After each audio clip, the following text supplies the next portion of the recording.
Film की शुरुआत में केरल नाम की एक महिला रोड पर चलती हुई दिखती है।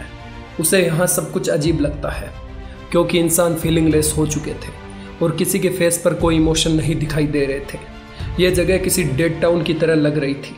जो भी लोग इमोशन दिखाते पुलिस उन्हें पकड़ कर ले जा रही।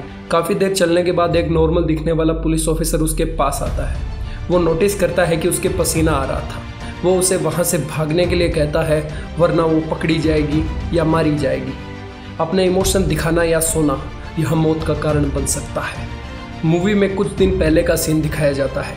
एक स्पेस शटल में जोरदार धमाका होता है और उसके परखच्चे यूएस के कई हिस्सों में जा गिरते हैं। देश की पूरी मीडिया इस न्यूज़ को कवर करने में लग जाती है। उनका मानना यह है कि ये कोई एलियन गतिविधि के संकेत है। दूसरी ओर लोग काफ़ी डरे हुए हैं क्योंकि उन्हें लगता है कि इन परखच्चों को छूने पर लोगों में बीमारी फैलने लगी है। सेंटर ऑफ डिजीज कंट्रोल का हेड टकर कॉफमैन क्रैश साइट पर पहुंचता है। वहां रिसर्च टीम से मिलने पर पता चलता है कि मलबे के टुकड़ों पर एक अजीब तरह का ऑर्गेनिज्म पाया गया है जिसके अंदर हाई लेवल का रेडिएशन उत्पन्न करने की क्षमता है। यह ऑर्गेनिज्म बहुत ही जल्दी फैलने लगता है और ऐसा अनुमान लगाया जाता है ये किसी और प्लेनेट से है। जब टक्कर वहां से जाने लगता है तो वो गलती से मलबे के एक टुकड़े को छू लेता है और उसके हाथ पर एक कट लग जाता है। वो इसके बारे में ज़्यादा नहीं सोचता और घर आ जाता है। उसी रात टकर पूरी तरह पसीने में भर जाता है और उसके फेस पर इंटेंस सेलुलर कंडेंसेशन होने लगती है। ऐसा लगता है कि जैसे उसके पूरे शरीर को किसी ने कंट्रोल कर लिया हो। अगले सीन में हम टकर की एक्स वाइफ कैरल को देखते हैं जो कि एक साइकेट्रिस्ट है। वो अपने बेटे ओलिवर के साथ रहती है। उस रात ओलिवर को एक बुरा सपना आया था जिसके कारण वो चीखने लगता है। कैरल उसके पास जाती है और उसे शांत करती है। अगली सुबह कैरल के पास टकर का फ़ोन आता है। वो उसे ओलिवर से मिलने के लिए कहता है पर वो उसे मना कर देती है और फ़ोन रख देती है। थोड़ी देर बाद वो ओलिवर को स्कूल ड्रॉप करती है और खुद ऑफिस के लिए निकल जाती है। रास्ते में वो अपने दोस्त बेन ड्रिस्कोल से लिफ्ट लेती है। बेन उसे बताता है कि गवर्नमेंट हमसे कुछ सीरियस इशू छुपा रही है क्योंकि क्रैश साइट पर रिसर्च करने वाले सभी लोगों ने रिज़ाइन कर दिया है। पर कैरल यहाँ उसकी बात सुनने के कोई मूड में नहीं थी। कैरल उसे बताती है कि टकर अचानक कुछ अजीब बर्ताव कर रहा है। 4 साल बाद वो अपने बेटे को वापस देखना चाहता है। दोनों बातें करते हुए कैरल की ऑफिस के बाहर पहुंचते हैं। कैरल अपने पेशेंट को देखना शुरू करती है। उसकी पहली पेशेंट वेंडी नाम की एक अधेड़ उम्र की महिला होती है। वो बताती है कि उसका पति आजकल कुछ अलग ही बर्ताव कर रहा है। थोड़े दिन पहले उसने बिना किसी कारण के फैमिली डॉग को मार दिया। कैरल को लगता है कि कुछ ना कुछ गलत हो रहा है पर वो एक बार के लिए पेशेंट की दवाइयाँ बदल देती है। काम खत्म करके कैरल और पड़ोस की एक औरत बच्चों को ट्रिक और ट्रीट गेम के लिए बाहर लेके जाते हैं क्योंकि वो हेलोवीन नाइट थी। जब वो एक घर पहुंचते हैं तो एक फैमिली डॉग बच्चों पर भौंकने लगता है जैसे उसने कुछ महसूस किया हो। बच्चे जैसे ही वहाँ से निकलने लगते हैं तभी वो डॉग भागते हुए आता है और पैम के बेटे एंडी पर अटैक कर देता है। इस डरावनी स्थिति में वो लड़का बिल्कुल नहीं घबराता, उल्टा अपने दोनों हाथों से डॉग का जबड़ा पकड़ लेता है। इसके बाद बच्चों का ग्रुप केरल के घर आ जाता है। दोनों आपस में बात करती है तो पैम बताती है कि एंडी पिछले कुछ दिनों से काफ़ी अजीब बिहेव कर रहा है। ऐसा लगता है मानो वो अपने इमोशन खो चुका हो। कैरल कहती है कि ये बच्चों के लिए नॉर्मल है। तभी दूसरे रूम से ओलिवर के चीखने की आवाज़ आती है। कैरल वहाँ जाकर देखती है तो उसके हाथ पर कुछ अजीब तरह की चमड़ी जैसा कुछ लगा हुआ था। वो उसे सीधा ड्रिस्कोल के लैब लेकर जाती है जहाँ बेन का दोस्त और पॉपुलर साइंटिस्ट डॉक्टर गेलियानो अपना एक्सपेरिमेंट शुरू करते हैं। इसी समय एक अजीबोगरीब वायरस कंट्री में फैलने लगता है। रोज़ हजारों लोग मरने लगते हैं पर किसी को इसके कारण का पता नहीं चलता। देश की राजधानी में एक इमरजेंसी मीटिंग बुलाई जाती है जहां काफ़ी रिसर्च करने वाले मौजूद होते हैं। टकर बताता है कि नया वायरस बड़े पैमाने पर फैल रहा है। अगर इसके लिए कुछ नहीं किया गया तो देश भारी मंदी की चपेट में आ जाएगा। वहाँ कुछ लोग सॉल्यूशन के बारे में पूछते हैं तो टकर बताता है कि उन्हें बड़े पैमाने पर वैक्सीनेशन प्रोग्राम चलाना होगा। वहाँ कुछ इन्फेक्टेड वेटर चाय के अंदर उल्टियाँ कर देते हैं जो कि सब में बांटी जानी थी। उसी रात कैरल वीकेंड स्पेंड करने के लिए ओलिवर को टकर के पास छोड़ने जाती है क्योंकि लीगली वो उसका बाप था। अचानक एक औरत भागते हुए कैरल की गाड़ी के आगे आ जाती है और कहने लगती है कि कुछ बहुत बुरा होने वाला है। वो उससे कुछ पूछ पाती उससे पहले एक गाड़ी उस औरत को टक्कर मार देती है। तभी वहाँ पर पुलिस आ जाती है। कैरल नीचे उतरकर बात करने की कोशिश करती है तो ऑफिसर उसे घर जाने को कहता है। यहाँ कैरल को समझ आता है कि शहर में वाकई कुछ अजीब चल रहा है। ओलिवर को टकर के पास छोड़कर वो वहाँ से निकल जाती है। उसी रात कैरल और ड्रिस्कोल एक पार्टी में आते हैं जहां उनकी डॉक्टर बेलिसेक और उनकी वाइफ से बातचीत होते हैं। यहाँ डॉक्टर योरिस भी मौजूद होते हैं जो ह्यूमन नेचर की डार्क साइड के बारे में बातचीत करते हैं। पार्टी के बाद ड्रिस्कोल कैरल को किस करने की कोशिश करता है पर वो पीछे हट जाती है और कहती है कि वो ये दोस्ती खराब नहीं करना चाहती। अगले दिन जब कैरल काम करने के लिए निकलती है तो वो देखती है कि लोग ऐसे खड़े हैं जैसे वो जम चुके हैं या उनकी आत्मा को किसी ने निकाल लिया है। जब वो ऑफिस पहुंचती है तो उसे पता चलता है कि उसके सारे क्लाइंट्स ने अपॉइंटमेंट्स कैंसिल कर दी है। तभी उसके पास ड्रिस्कोल का कॉल आता है। वो बताता है कि टेस्ट रिजल्ट में पता चला है कि ये कोई अजीब तरह की स्किन है जो शरीर से निकलती है। कैरल लैब पहुंचती है जहां डॉक्टर गेलियानो उसे बताता है कि ये स्किन ऐसे मोलेक्यूलर से बनी है जो शरीर में प्रवेश करके धीरे धीरे शरीर और दिमाग पर कब्जा करने लगते हैं। ये सोते समय पूरे शरीर को अपने नियंत्रण में कर लेते हैं। जब तक इस इन्फेक्शन का इलाज नहीं मिल जाता लोगों को सोने से बचना चाहिए। तभी लुडमिला का ड्रिस्कोल के पास कॉल आता है और वो बताती है कि डॉक्टर यूरिस कुछ अजीब व्यवहार करने लगे हैं। तीनों सीधे उनके घर पहुंचते हैं। वहां वो देखते हैं कि यूरिस की हालत बहुत ज़्यादा खराब हो चुकी थी। कैरल उसका वीडियो बनाने की कोशिश करती है। तभी वो आदमी किसी जानवर की तरह कैरल पर अटैक कर देता है। वो शख्स ज़मीन पर गिर जाता है और उसके मुंह से उल्टियाँ निकलने लगती है।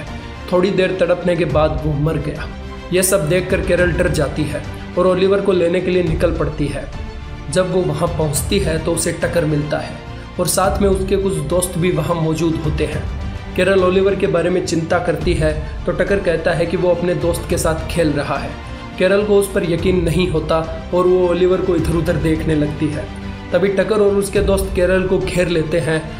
वो भागने की कोशिश करती है पर टकर उसे पकड़कर उसके मुंह पर उल्टी कर देता है। जैसे तैसे करके वो वहाँ से भागती है और गाड़ी तक पहुँच जाती है। वहाँ से भागने लगती है तो उसकी कार का एक्सीडेंट हो जाता है। कार से उतरकर कैरल भागती है तो उसके पीछे बहुत सारे लोग पड़ जाते हैं। वो भागकर एक ट्रेन में घुस जाती है। वहाँ सभी पैसेंजर की हालत उसके जैसी होती है। तभी उसके पास ओलिवर का मैसेज आता है। वो कहता है कि मम्मी प्लीज़ मुझे बचा लीजिए। ये देख कैरल रोने लगती है। एक पैसेंजर बताता है कि अपने इमोशन मत दिखाओ वरना वो लोग पहचान लेंगे। तभी कुछ इन्फेक्टेड लोग वहाँ आ जाते हैं और लोगों को भी इन्फेक्टेड करने लगते हैं। कैरल जैसे तैसे करके वहाँ से भाग जाती है। वो रोड पर आती है तो देखती है कि पुलिस अनइन्फेक्टेड लोगों को पकड़ के ले जा रही थी। तभी वहाँ एक पुलिस वाला आता है जो कि नॉर्मल था। वो कैरल के फेस पर पसीना देखता है और उसे भागने के लिए कहता है। पूरा शहर एक वॉर जोन में तब्दील हो चुका था। कुछ लोग खुद को वायरस से बचाने के लिए आत्महत्या कर रहे थे। कैरल वापस ड्रिस्कोल के पास आ जाती है। थोड़ी देर बातचीत के बाद ड्रिस्कोल डिसाइड करता है कि वो कैरल के साथ उसके बेटे को ढूंढने जाएगा और डॉक्टर गेलियानो और उसके साथी फोर्ट डेट्रिक जाएंगे इसका इलाज ढूंढने। जब कैरल और ड्रिस्कोल वापस रोड पर आते हैं तो वो देखते हैं कि पुलिस वाले वेंडी को ज़बरदस्ती पकड़ कर ले जाते हैं। जब वो इन्फेक्टेड नहीं होती तो वो लोग उसे बेहोश कर देते हैं। कैरल और ड्रिस्कोल को पता चलता है कि वेंडी के शरीर ने इस वायरस के लिए इम्यूनिटी डेवलप कर ली है। वो दोनों वहाँ से निकलकर एक पुलिस कार लेते हैं और कैरल के ऑफिस पहुँच जाते हैं। ऑफिस जाकर वो लोग वेंडी की मेडिकल प्रोफाइल सर्च करते हैं। यहाँ उन्हें पता चलता है कि वेंडी किसी दिमागी बीमारी से जूझ रही थी जिसके कारण वायरस उसके दिमाग में एंटर नहीं कर पाया क्योंकि वायरस सिर्फ हेल्दी ब्रेन पर इम्पैक्ट करता है। तभी कैरल के पास ओलिवर का टेक्स्ट आता है जिसमें वो बताता है कि उसे अपनी ग्रैंड मदर बेल्टीमोर के घर रखा गया है। कैरल उसे बताती है कि वो वायरस से इन्फेक्टेड हो चुकी है पर ड्रिस्कोल उसे कहता है कि तुम चिंता मत करो, सब कुछ सही होगा। ड्रिस्कोल सिटी के सील होने से पहले कैरल को एक ट्रेन स्टेशन पर ड्रॉप करता है और दोनों अलग हो जाते हैं। कैरल ट्रेन से बाल्टीमोर के लिए निकलती है जहां उसे ओलिवर का एक दोस्त मिलता है जो कि इन्फेक्टेड था।